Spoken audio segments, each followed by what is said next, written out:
భక్తులతో కలిసి నువ్వు వేషాలు వెయ్యవు కదా? అయ్యో, అలా ఏం చెయ్యను నాన్నగారు. ఇవి దారిలో తిను, ఆ ఎలుకకు మొత్తం పెట్టకు. సరే అమ్మా. అల్లుడు, నిన్ను ఇబ్బంది పెట్టిన వాళ్ళ లిస్ట్ రెడీ చెయ్యి, చెప్తా. పర్లేదు మామయ్య, నేను చూసుకుంటాను. నాన్నా, ఇదిగో, ఇవి దారి ఖర్చులకి ఉంచుకో. సరే అత్తయ్య. జాగ్రత్తగా ఉండు.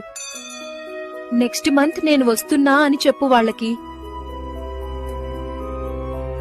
అన్నయ్య, వచ్చేటప్పుడు నాకేమైనా తీసుకురా. వాళ్ళ కోరికల లిస్టు తెస్తాలే, కలిసి తిరుద్దాం. ఏరా, బ్యాగ్ సర్దావా? సర్దేశా బాసు. వచ్చేస్తున్నా ఫ్రెండ్స్, ఇక 11 రోజులు గుమ్మేద్దాం. Download ShareChat.